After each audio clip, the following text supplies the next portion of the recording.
Hello everyone, welcome to the webinar. Thank you for being so exceptionally punctual. More and more people are joining in, but since it's sharp 3:30, we should begin. I'm Sahil and I will be moderating the session today. To begin with, I would like to introduce our speakers. We have Mr. Shauman Ghosh with us, who has had a fantastic professional career. Beginning as an engineer, he today heads the managed service practice at Team Computers. He comes with over 25 years of experience in various IT delivery and management roles. Then we have a special guest with us today, Mr. Shreyansh Daga, who is Senior Manager, Technical Solution Group at DHFL Pramerica Life Insurance. He is a multifaceted professional with over 17 years of experience in IT service delivery, infrastructure, business continuity planning, and various other domains. Mr. Shauman, Mr. Shreyansh, we are glad to have you with us today. As for today's agenda, Mr. Shauman will begin the session with a discussion on overall IT asset management, the why, the how, and the what of it. Then we have Mr. Shreyansh talk about the ground realities of asset management that he's come across at different stages and the learning he's gained out of all of it. Alright, let's begin. Over to you, Mr. Shauman. Yeah. So thank you, Sahil, and thank you everybody. So basically we are talking about IT asset management, and when we talk about IT asset management, what is IT management? We need to define that. So this is basically a set of business practices. Now, set of business practices, when we say it should be financial functions, inventory functions, contractual functions. These are the basic three functions. Apart from that, there are two different processes, one configuration management, one lifecycle management, which will be part of these business practices. And we need to understand what exactly IT asset management does. So basically what we are getting out of IT asset management is, one, the control over expense, that's expense optimization. And the another part of it is informed decision making. Through IT asset management, you get a lot of visibility of your IT assets through which you can take informed decisions. So that's basically what IT management actually does for any organization. Now, coming to the next slide, when we're talking about how we can find IT asset management actually serving business, like what are the business applications, what are the business usage of IT asset management, if I talk about. So a couple of situations I'll talk about, like software rollout plan. So if you need to actually roll out a software in an organization, you need to understand what exactly is the asset base and what all rollout plan you should do. So on that, IT asset management is a must. Talking about handling new joiners IT needs. So every organization will be having a lot of new joiners and they'll be needing a lot of IT assets. So IT asset management has to have that kind of ready information with that so that they can actually plan for that. Similarly, redistribution of used assets. So whatever assets we are taking back in IT stock, how we can redistribute that so that maximum ROI we can get out of that. Similarly, for asset refresh, you need to know exactly what is the need as of now for the IT organization. For software compliance, it's one of the biggest worries today any organization will be having in terms of both OS as well as various application licenses. So for both of these cases, you need to have an exact idea how your IT assets are, what kind of licenses you have. So that's another area where software compliance is very much dependent on your IT asset management. Business unit-wise, project-wise, liability calculation. Now, that's another area where IT asset management gives direct visibility to P&L or profit and loss calculation for any unit or any project, so that we can actually have the visibility how much asset utilization is there in that particular function. Similarly, if I talk about the basic IT asset management needs, is definitely financial asset tracking. So every unit or every IT department has been issued certain assets from the finance, and at the end of the day, they need to track those things. They need to show exactly where those assets are. So that's one of the key areas of IT asset management. And then again, AMC asset identification. So any asset, when it's in the IT, it's coming with an OEM support, or probably it's having a warranty associated with it. Beyond that warranty period, you need to plan a maintenance contract for that. So that planning is entirely dependent how much informed you are, whether you are having those purchase dates or not. So that's another area where IT asset management helps. And again for end of life and end of support equipments. So if you every organization will be having a lot of assets which is actually going out of support and which cannot be supported in the long run. You need to actually plan refresh for that. That is also dependent on the information that you are carrying in your IT asset management system for those end of life and end of support systems. So all these are actual business applications or business usage of IT asset management. One of the topics I wanted to discuss in this forum also was configuration management. So a lot of times we discuss about that configuration management, which people confuse with IT asset management. But configuration management is basically about the CI. So and this CI is a concept which is a lot of time misunderstood for IT assets. So CI is basically configuration item. When you talk about configuration item, it's talking about relationship of an IT assets with other configuration items. So that's a major difference that you have with an IT asset. In terms of configuration item, you'll have the connectivity with other assets as well as you'll be having the configuration document associated with it, which will be talking about how those assets are configured. For example, if it's a router, what are the settings, what are the various firmware, what is the iOS, what is the make, model and everything. All those information are part of that CI. So that's one part of it. And then again, the relationship that we talk about for a CI. So that's how CI and IT assets are very different. Now, how important it is? Definitely the most important thing that we look at is definitely the assessing the impact of a CI. So which is more useful in terms of data center components, since all of those equipments or those CIs, if it is going down, how much will be the impact is something which we need to calculate or probably plan for it.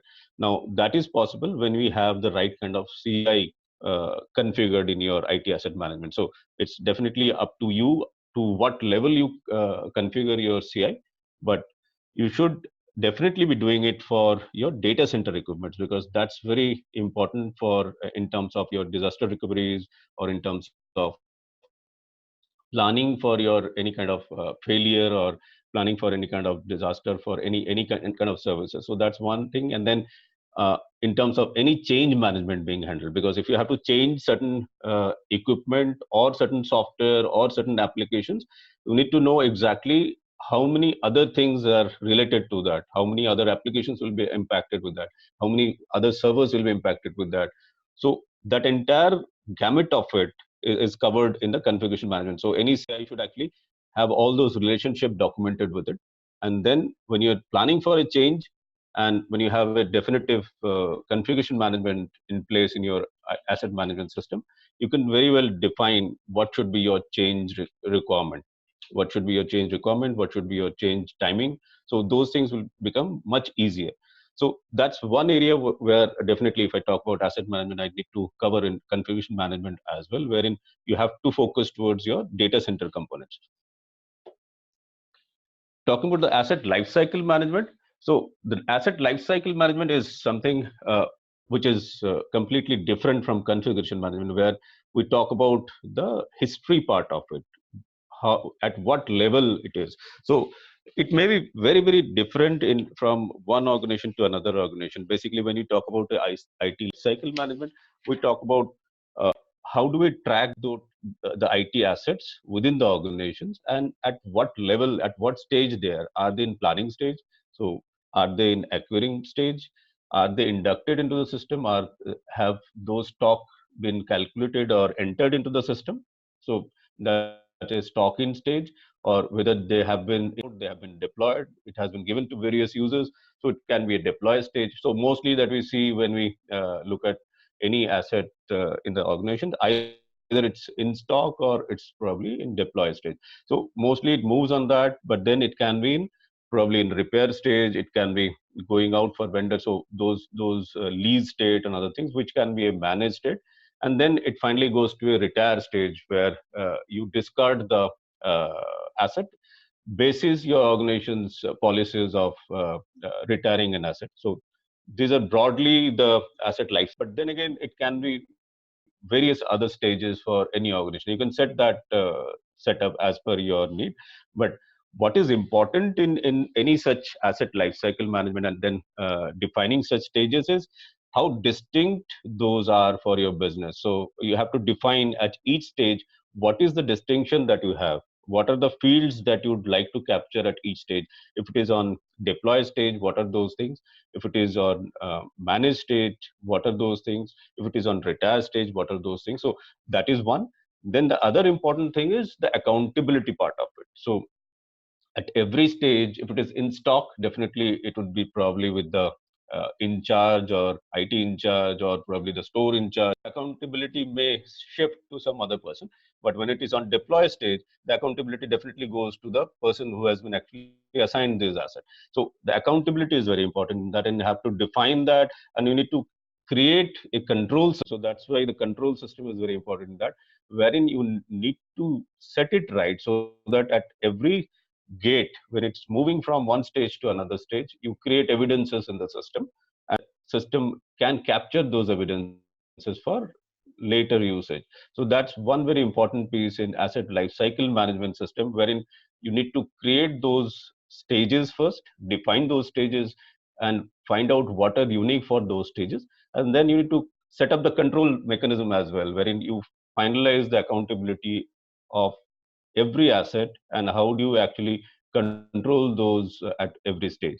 So that's one important thing. But once you set up, it will not work on its own, right? So you have to continuously reconcile those. You have to continuously look at who are owning which assets, what are the assets which are in stock, what are the assets which is currently in repair, or what are the assets which are deployed with people. So which is a continuous process. It cannot be one time. And then you have to have some audits so that you can check also that, okay, this reconciliation is actually the rightful thing which is being done.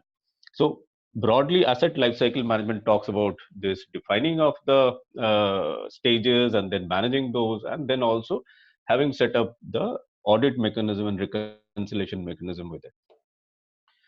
Talking about the software asset management, if I try to address that, software asset management is something wherein we look at the complete software that you have in the system, and which is definitely not I would not say impossible, but almost impossible if you don't use a tool per se to actually find out what softwares you are having in your system.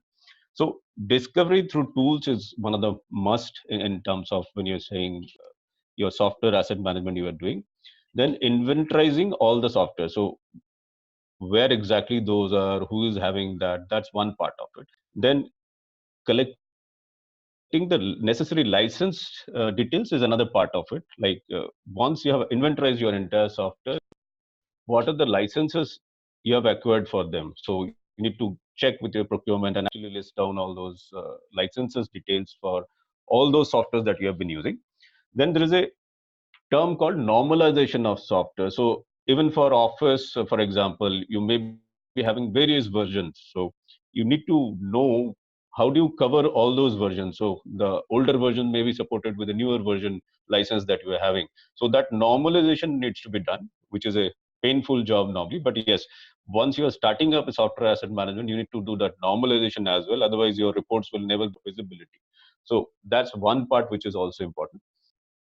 Need to map the licenses with every asset. And then another important thing that you can do for when you talk about software asset management, it's better to have a software uh, I would say standard operation environment. So in which probably one particular department or one particular function may have certain softwares which is easy to count also. Like you can very well know that how much is the utilization or how much is the requirement for that particular department. So standard operation environment is one way of normalizing your business units requirement in terms of softwares. Then definitely software blacklisting and whitelisting is another part wherein the software asset management is also taken care of. And then you can finally create a compliance dashboard out of a software asset management system, wherein you can actually look at what is that you have procured and what is that is being used, and what is the utilization as well, if in case you are having software metering. So software metering is something wherein you actually see that, okay, 100 machines we have actually installed certain application, but only probably in 50 machines it's being used regularly on a daily basis, but there are probably 30 machines where it's not being used for months. So we actually understand that probably the need is not for 100, it may be at 70 or 80, and basis that you can redeploy those licenses at various other machines, which is an optimization of your licenses and in the optimized way of using your licenses. So that is possible only when you have a metering system available in your software measurement, software asset management system. So these are a couple of things where the software asset management is very, very important. I would say today it's need of the hour, not only for a licensing part of it, but yes, for the effect of those licenses in your own system, right? So one point probably I missed out on that is also the IMAC process of it. So in case somebody is asking for it, you must have a control mechanism. That's again part of that control mechanism wherein you can actually control the software licenses being used as various departments, and it should always go through a installation, move, and addition change process so that you can have a control on the process. So quickly, I would go. So this is, I think most of the people who are logged in here will also be having a challenge. How do I actually build an IT asset management system if it's not there at all in their organizations? So 5 steps I have jotted down here. Like, what are the common things that you can do? The first is definitely complete your asset inventory first. What assets you are having? Where are they? And what value they are carrying? That's also another important thing. A lot of times we just count the numbers, but we don't actually associate with the how much value they are carrying with them. So that's one important exercise you must do first. Then you should look at also the maintenance cost of them, like how much you are paying for the AMC or how much will be required for spare changes, or it can be remodeled in some certain cases, can be used in a different way, but how much it would be for you to actually take it to the future. Then you should also look at the service levels you're currently giving for your assets. So probably when you talk about asset services, like we talked about somebody joining, how quickly you can give those assets, somebody asking for a software, how quickly you can give those softwares. So those are kind of asset services that you're providing. So that you need to look at what is your current level and what is the expected level that your users are looking, or probably your business is needing, because probably tomorrow they're asking for new assets within a certain period, whether you are being able to fulfill that or not. Current cost of service, that's another important aspect when you're talking about service. So what is the current cost that you're delivering, at which you are delivering, and what could be the additional cost if it is in terms of tools or in terms of people that would be required in that. So that's the overall perspective of a service. Now, when you talk about cost effective management, definitely you should plan rather than actually going for a reactive support. And that's where I think it goes to the next level. So first 2 or 3 things probably we have been doing, but for a cost effective management, you need to actually go into the insight of it and plan it accordingly. And then definitely the last part of it is whether you are also aligned with the futuristic needs of your organization, whether your organization is gradually going into a capex to opex model, where whether the leases are in place, like because a lot of organizations today also going for lease management rather than actually buying those assets for themselves. Now if that is the way forward, you need to plan for it, which are to be retired, whether you have to refresh for it or not. That also needs, whether it's a complete cloud environment that they are going into, or it's a VDI environment they are getting into. So all those things are the strategic part of it, wherein you can align your asset management system accordingly. So broadly, there's 5 steps I would talk about. And then another issue normally that we see is that probably the investment that we normally get or don't get from management in terms of uh, IT asset management being set up. Now, couple of things I've just talked about, like one way to look at, one way to show to the organization is definitely the kind of license cost or AMC cost they incur in case they are having a uncontrolled life cycle management. So that's one area where you can actually talk about savings. License compliance is definitely one big risk that you always carry. And then external audit and there are a lot of other things for businesses also. At times that's a big challenge which you can show. Function support is one big thing, I would say, which actually can get this ITM investment justified.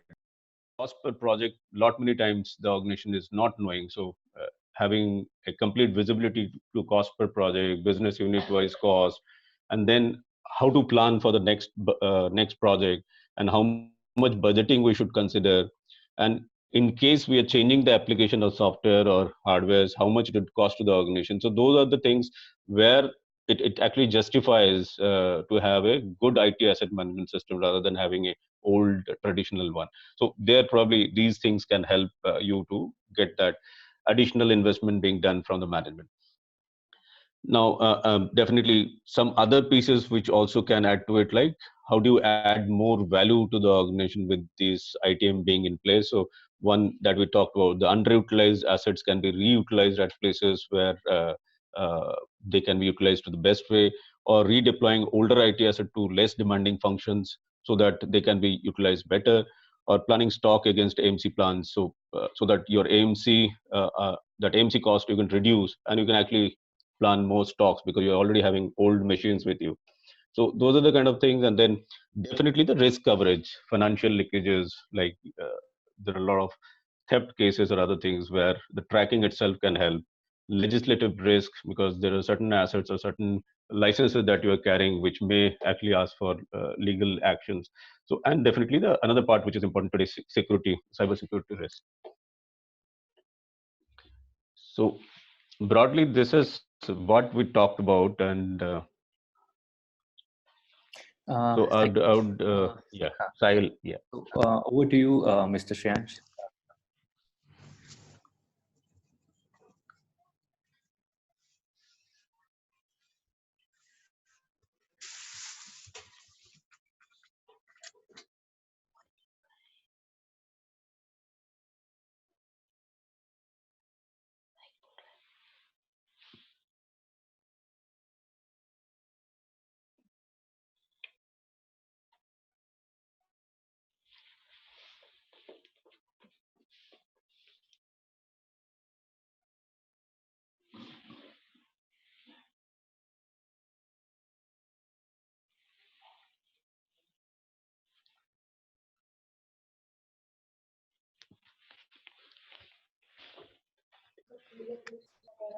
Mr. Shreyansh, we can't hear you.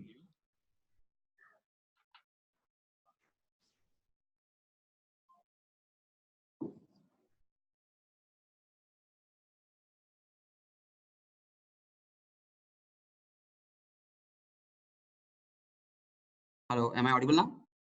Yes, sir, you are. Yeah. Oh, sorry. Yes, sir. Thanks for the introduction, Sahil. And thanks, Somin, for giving us the introduction to the IT asset management. I would like to pick up some points here, which might be helpful to you and the other people who are there in the session. The first and foremost point is the budgeting of IT assets. Budgeting starts during the initial stage of the year when we plan the financial planning of any kind of IT rollouts for the next financial year. So planning annual budget for IT is the foremost task, and we basically plan the quantity based on the future HR recruitment projections and on the base of the asset refresh quantity which we have finalized as per the policy. The best way to check the stock status and plan the type of assets and services as per the IT assets allocation policies in the respective organization, we can actually check on the daily stock status and ensure the minimum threshold order value so that we don't have any kind of troubles while we are actually allocating the assets and we have ample stock in our position. Generally, the issues which we face regarding these is we don't get projections from the HR department in the organizations, because it's very dicey to plan that how many projections could be there in the coming year. And so we keep a buffer of some quantity for the respective users, and we also understand the kind of usage we have in our organization based on the allocation strategies which we do. So it will really help us to plan IT budgets for such kind of allocation. Next, we have the asset reconciliation processes.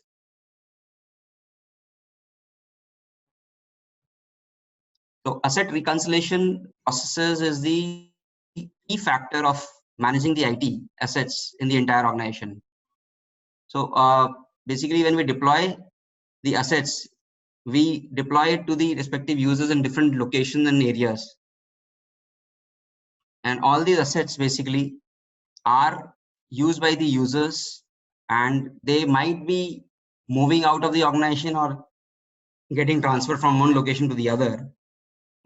While reconciliation, we get to find out whether the asset is basically positioned in that particular location or not. And we identify those gaps and try to fix them, because the information which we generally should be getting it from the respective department about the transfers or relocation, we don't get in time. So reconciliation activity helps us to basically keep the stock of the assets allocated and the spares available with us. So such information basically highlights the gaps, and it enables us to basically strengthen the processes internally. Next, we have the regular audit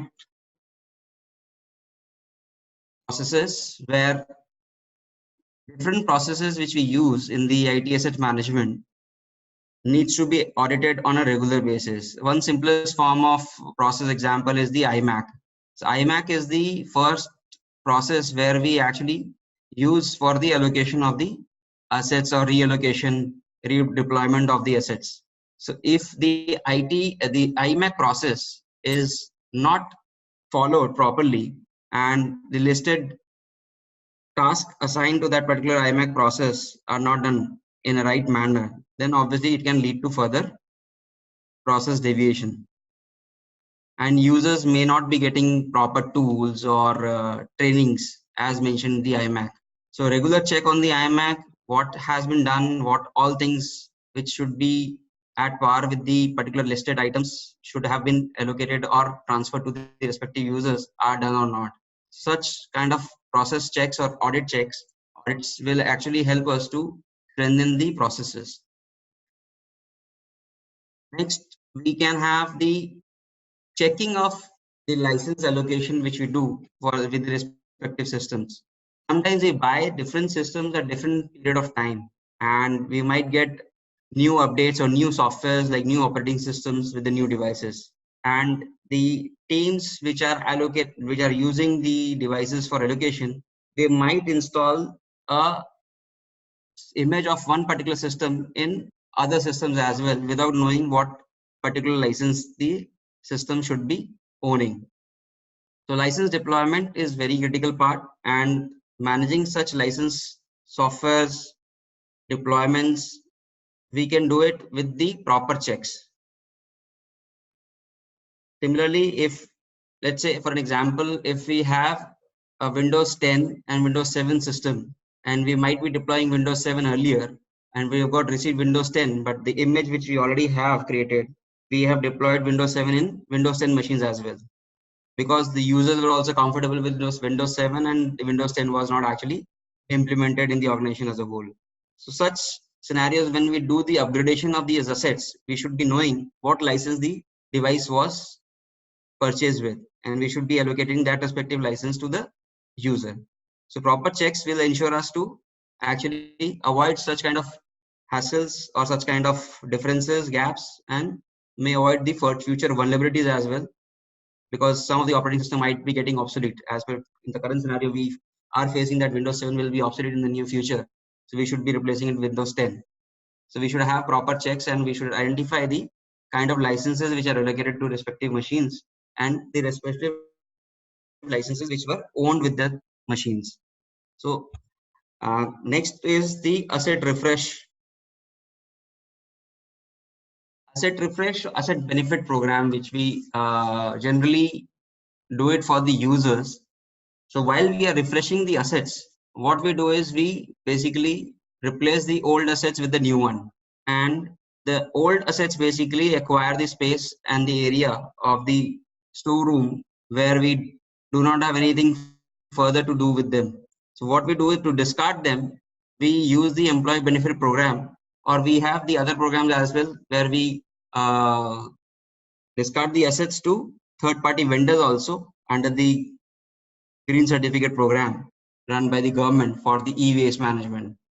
But majorly we can use this program to help users to achieve or to get the devices at a very reasonable or very, you can say, the cheap prices, so that they can actually get the use of the corporate devices which are generally not available in the open markets.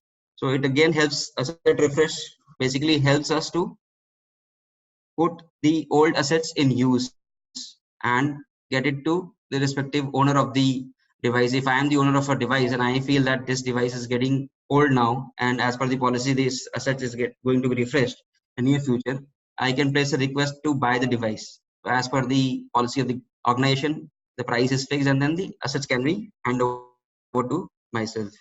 So this is a very useful program which we can run. Next is the software and the hardware compliance of assets.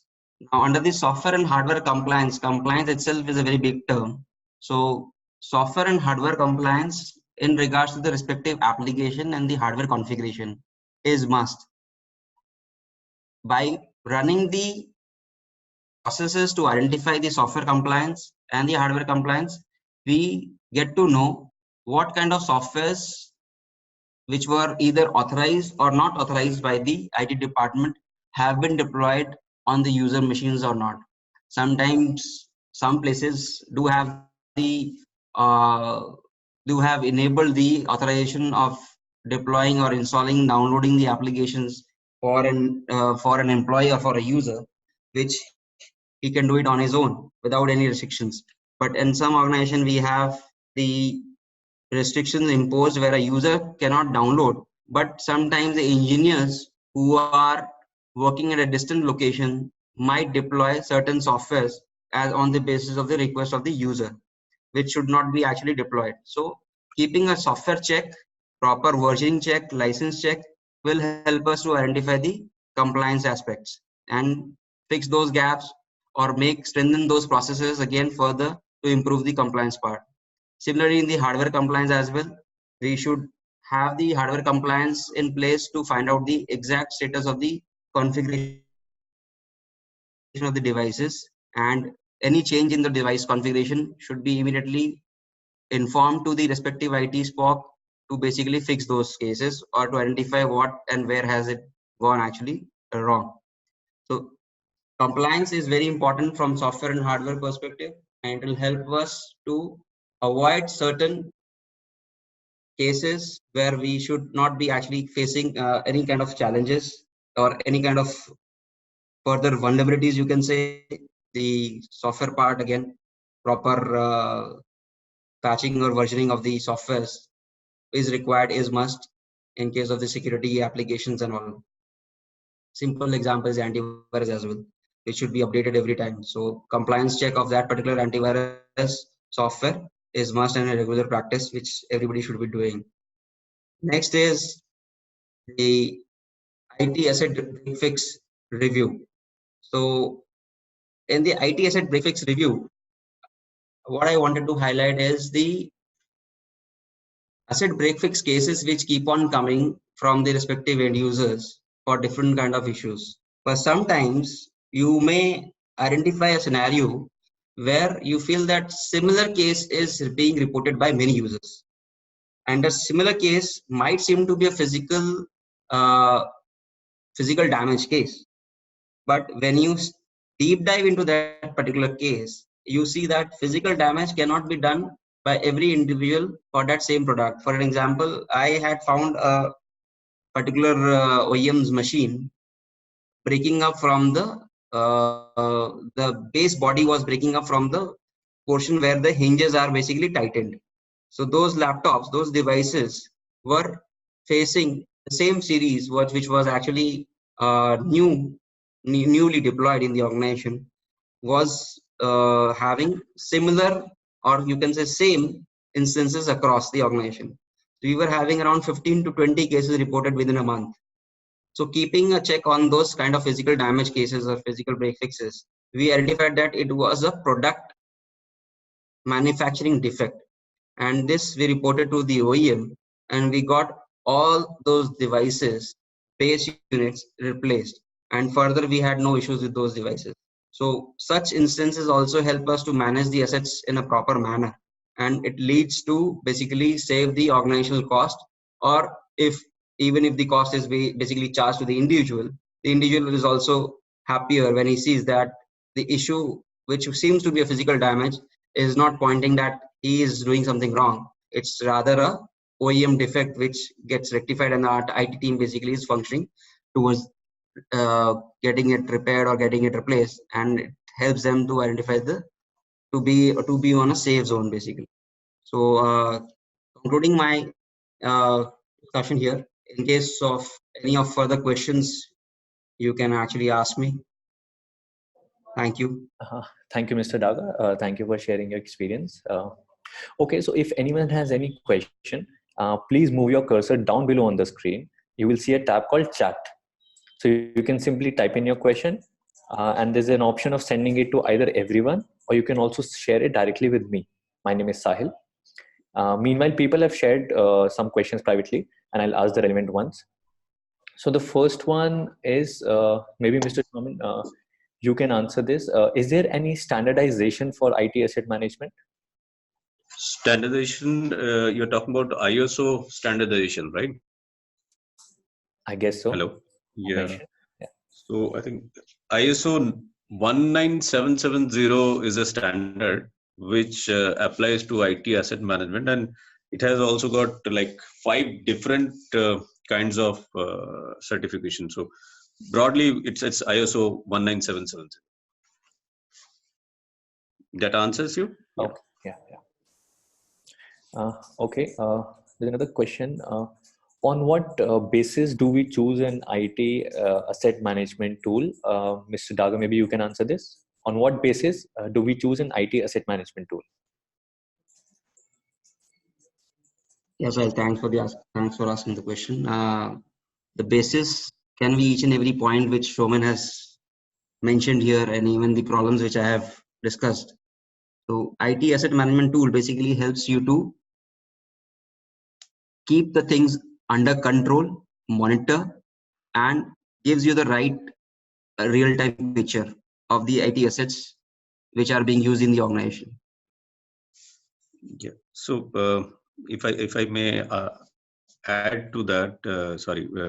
So couple of things which I have seen in my own experience also, like IT asset management tool, choosing it for the right business is very important. Like what is the purpose of that particular organization actually going for an IT asset management tool? So lot many times what you have seen that probably the usage is very low. It's only about inventorization of their assets. They are not looking at the entire gamut of it. So then probably you can still go for freeware tools or something which is not having those many features.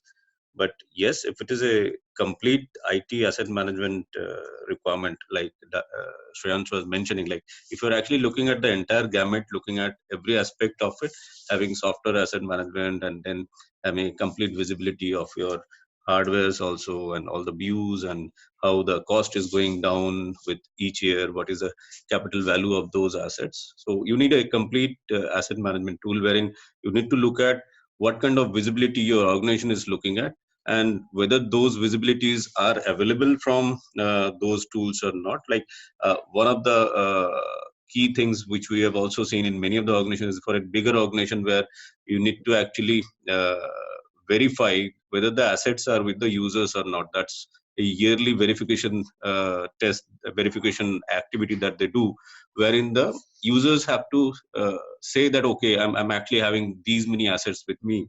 Now, a lot of tools are having those features as well. Now, if you're actually looking for that kind of feature, you should actually choose for a OEM tool which is having that kind of feature. If your requirement is very simple and it's only about probably inventorization, having a list of assets that you're having, you probably may also go for a freeware. But yes, then another part of it is like the supportability part of it. You cannot actually support lot many things with a freeware thing. Yeah. Okay, Yeah, that's it. so there's another question. What are the certifications available for ISO 1977001?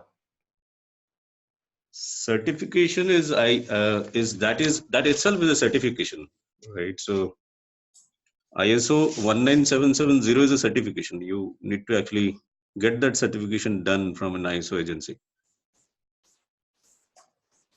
So there are various ones, 7701, 2, 3, 4, 5. But if it is any certification that you're going for, you need to have this from a ISO certification agency only. Okay, so I guess we'll wait for another 1 minute for further questions. If anybody has a question, just go down below. There's a tab called chat. You click on it and you can just ask your question.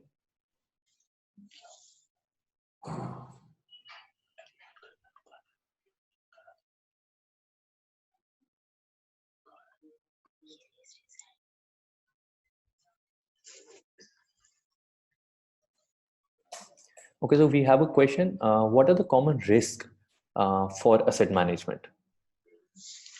Yeah. So should I answer that?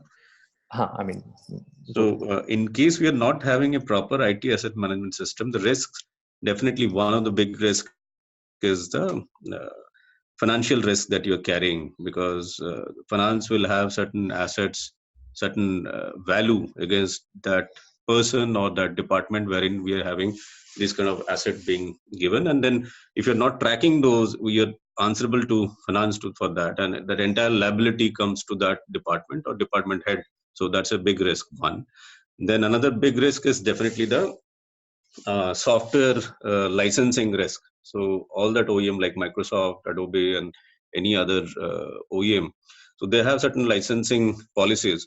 And if you don't have a proper IT asset management system wherein you can track and know exactly how much you're using and whether those usages are legal or not, like even installation once is also at times it's not legal. So all those things are trackable only when you have a proper IT asset management system. If you're not having that, those are definitely a risk, which is a financial risk to your organization.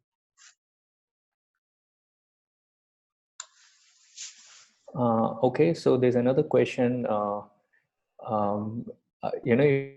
If you're already having 13 years of experience, what kind of senior management courses are available for ITAM?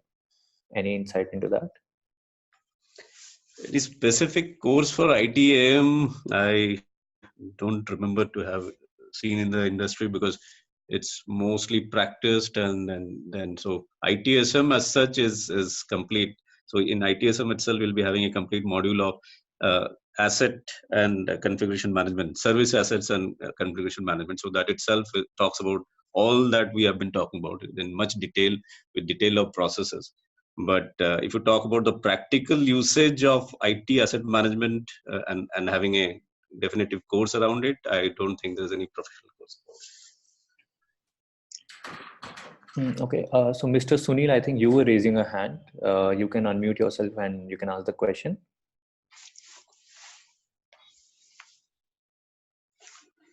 Yeah, hi.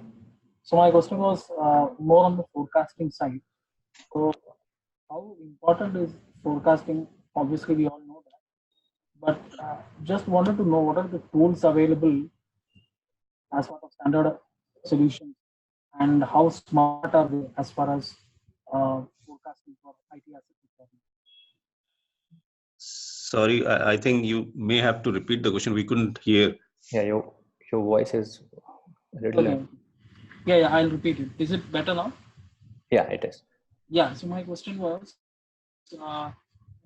basically from a smart organization point of view, and especially in terms of agility, forecasting plays a very important role.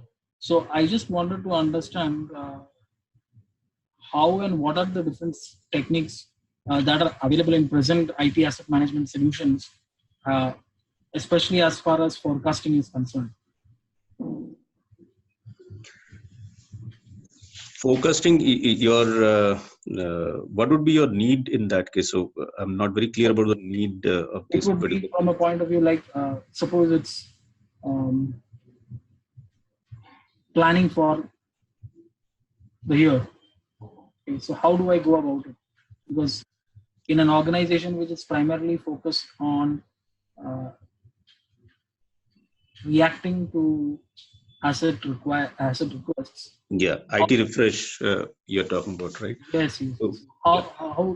What are the different solutions and how smart are these Hmm. forecasting tools? So I would not name many of these tools because that's not fair. But yes, almost all tools that we traditional and enterprise IT asset management tools will be having analytics part of it, wherein you can actually see the entire detailing of what are the softwares per se for your, if you're looking at a software thing, what are the softwares which are being utilized mostly, and you can have a track of it for the entire year, like how many installation per month you are looking at, how many uninstallation for that matter you're looking at. So effectively how much usage you have for those things, or if you're having a IT metering features also, software metering features also in that IT asset management tool, you will exactly know how much each license is being used, and accordingly if you're having a prediction of your new journals or probably Mm. defective users which will be carried on, so that you can predict on the software side of it. On the hardware side of it, you can also look at, like as I was mentioning somewhere, that since you have a complete detailing of purchase dates of each and every asset, the prediction will be very clear, like how many of them are going to be out of warranty on certain period of time. And then looking at the other part of it, like if it is an AMC cost, how much is the AMC cost which would be costing to carry those machines for another 2 year or so. You can have a cost justification, like whether you should go for a new hire or new purchase, or you should actually go for an AMC for those particular assets which is serving your purpose or not. So those reports you can have with a click in those tools, all those are having. So that kind of feature you can have. Mhm. Uh, Okay, thanks. since it's a good question, Mr. Daga, would you also like to answer how you've dealt with such situations?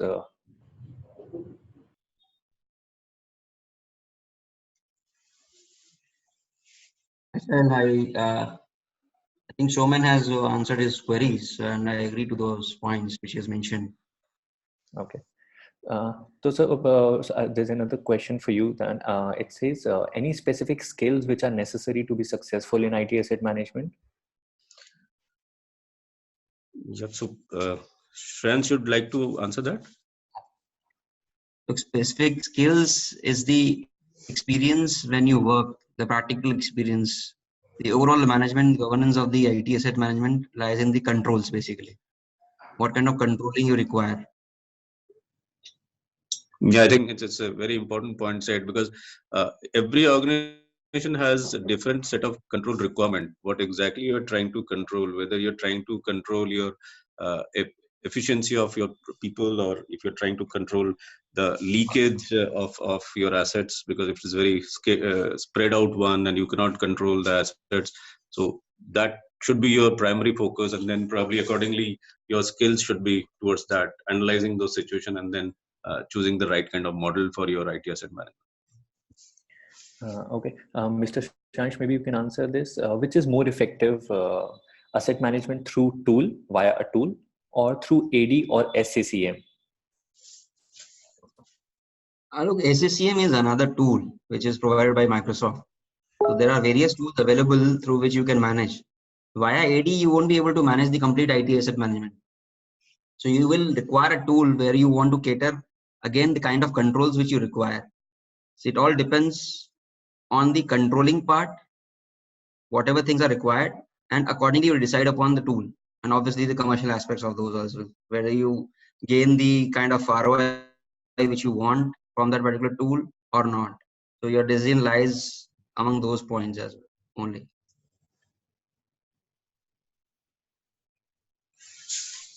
Okay. Anybody else has any question? There's a question if there's any specific ITAM certification, but I believe we mentioned. I think that's already been answered. Yeah. That has been answered.